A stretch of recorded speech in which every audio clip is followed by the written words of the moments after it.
Včerajší deň bol pre mňa veľkou výzvou. Hoci učím už viac rokov, prvý raz som sa dostala do role učiteľa pre dospelých.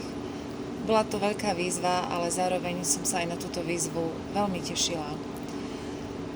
Tešila som sa ráno predtým, ako išla byť moja hodina.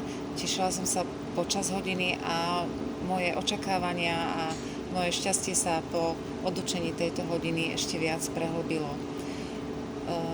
Teraz už sa cítim veľmi, veľmi šťastne, dá sa povedať až tak očarujúco.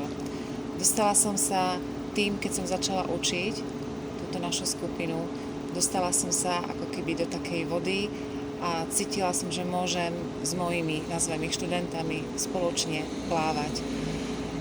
Bol to neskutočný zážitok, cítim sa veľmi dobre, cítim sa šťastná, je to pre mňa veľká výzva a cítila som sa veľmi dobre so študentmi, s mojimi študentmi, dospelými a cítila som sa aj tak úspešne, robí ma to veľmi šťastnou a cítim sa bližšie učiteľovi LNS.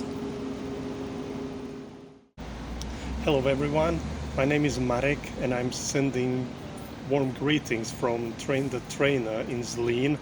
I'm having a great time here with a lot of amazing and inspirational people, and as for my experience, I have learned that boosting your confidence can really help you deliver a much enjoyable lesson.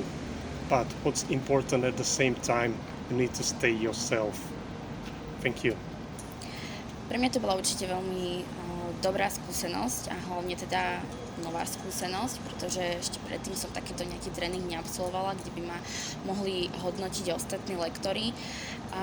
Rozhodne by som toto doporúčila každému vzdelávateľovi. To bola veľmi dobrá skúsenosť a hlavne teda nová skúsenosť. Nikdy predtým som neabsolvovala takýto tréning, kde by som bola hodnotená ostatnými lektormi a musím povedať, že by som toto rozhodne doporúčila každému vzdelávateľovi a myslím si, že každý vzdelávateľ by si mal prejsť takýmto tréningom, pretože verím tomu, že každý sa stále chce niekam posúvať a vďaka feedbacku, ktorý som dostala, ktorý bol teda veľmi komplexný, vďaka nemu sa môžem zlepšovať a rozhodne by som si tú skúsenosť zopakovala aj možno viackrát, aby som sa stále mohla posúvať ďalej a ďalej.